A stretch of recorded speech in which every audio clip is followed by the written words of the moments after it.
Hi, I'm Dr. Paul. I'm sitting with Dr. Garrett, Bode, chiropractic physician right here in Oldsmar. And the topic is, if you're in a car injury, what are some of the therapies and treatments that can help you with your injuries? And so, Dr. Bode, when you treat patients in car injuries, help me with the case. What exactly is your objective and what are you trying to do with them with their health? Anytime someone's in an auto accident, they come in, they're going to typically have injuries to multiple areas of the body. And that's one of the things that makes auto accidents a little more difficult. It's not just one area of the body. But typically when they come in, our goal is to get them as close, if not better, than they were before this accident even occurred. Right, okay. Now, when they first come in and they have a lot of pain, etc., what's your objective and what kind of therapies would you do to help them? The first stage of care is always take away the pain. You know, patients come in your door, they want out of pain yesterday, right, not in a couple of weeks. Right. So our goal is to get them to that as quickly as possible. Any types of therapies like interferential therapy or ice therapy, cryotherapy, traction or massage, things like that to help them get through that first pain phase of care. And when you say these therapies, if you don't mind, can you give a little idea of what some of these therapies do? You mentioned a couple. Interferential therapy is one that's very good as blocking neurological pain. It's a good type of neurological block as opposed to maybe giving a cortisone shot. You call it a neurological block basically with interferential therapy. Okay. We can do some intersegmental traction, which begins to separate or open up the spaces and stretch out some of the muscles and ligaments of the spine. You know, the body's first reaction to trauma is to tighten up. So we want to try to start to loosen up, release that tension and tightness by, like I said, the intersegmental traction, or even another therapy, massage therapy. And in utilizing that massage, she's able to go in there and really get a good stretch in there, reduce muscle spasms, increase blood flow, and decrease the pain that the patient is having. So you talked about helping decreasing the pain with massage, with interferential current. What other therapies would you use to help decrease pain and inflammation? Some of the other things we may use are going to be something like electric muscle stimulation. What's that do? Electric muscle stimulation is a type of therapy that you'll put onto the muscles of the spine to alleviate and help to oxygenate the muscle. Anytime you force oxygen into a muscle, it speeds the healing, reduces the inflammatory phase, and gets the patient headed back towards a recovery phase. The other thing that we do with all of our patients is chiropractic adjustments. By realigning these misalignments or bones that have gotten shifted out of its proper position in reference to the bones above and below it, when that bone goes out of place, it's irritating your central nervous system. Your central nervous system controls every single solitary function in your body.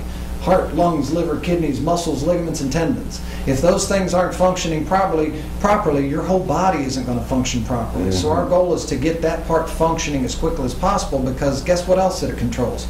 Healing. So we want to get that healing process and kick-start it into gear to get you out of that pain response as quickly as possible. So you talked about chiropractic adjustments, interferential current, electric muscle stim, massage therapy, all to help to immediately and quickly get them out of pain. What's the difference maybe with those types of therapies and say somebody that wants to take ibuprofen or Motrin for their pain?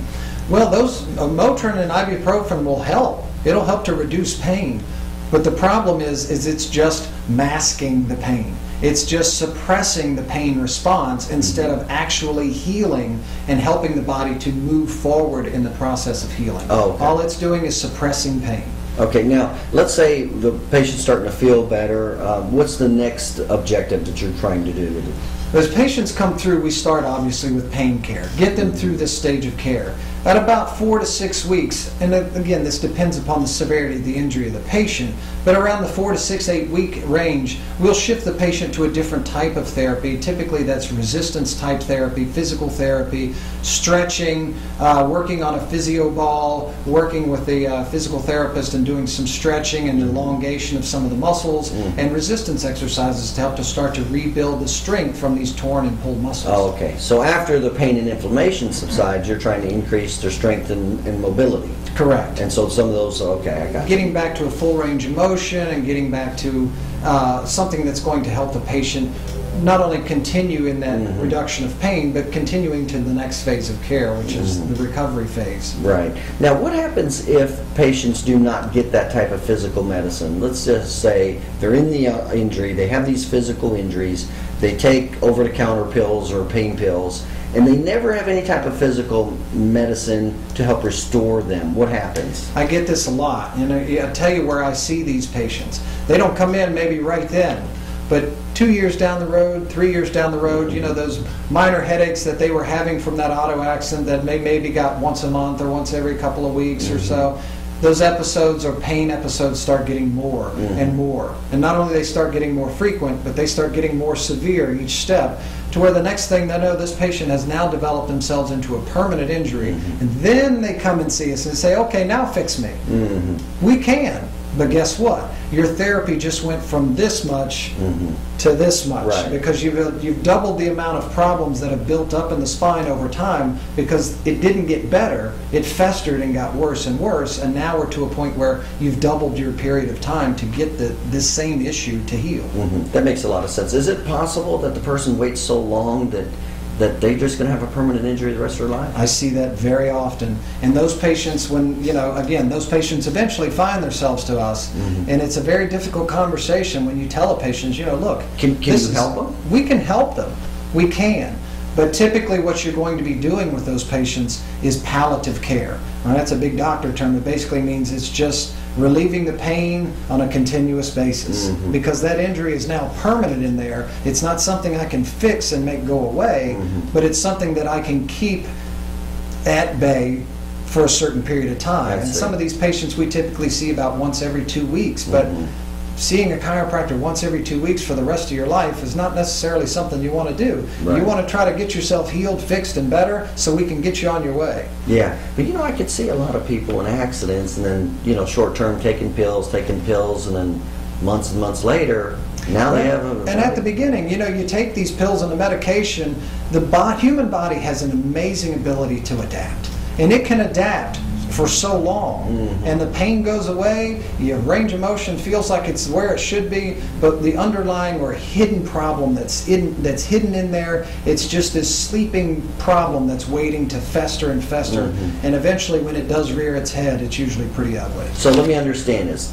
Try to get the therapy, physical medicine as quickly as possible. If you can't, limit any medication you do take, because that can lead to possibly permanent problems down the road. Patients are taking pain medication. They're suppressing their body's ability to tell them what they should or should not be doing. Pain is what tells you, ouch. That's your body saying, ouch, you're making this problem worse, so please stop. And if you're taking pain medication, you can't hear your body talking to you, so you're making that problem worse and putting yourself right down that path. And they have a better chance of having 100% recovery the earlier they're seen. Absolutely. The quicker you get into our office, the better your chances are of being as close to or even better than that pre-accident status. And if you wait too long, sometimes you can have a permanent injury, but you can still help them, but never get them totally back to normal. Correct. All these are fair statements. Correct. Okay, good. All right.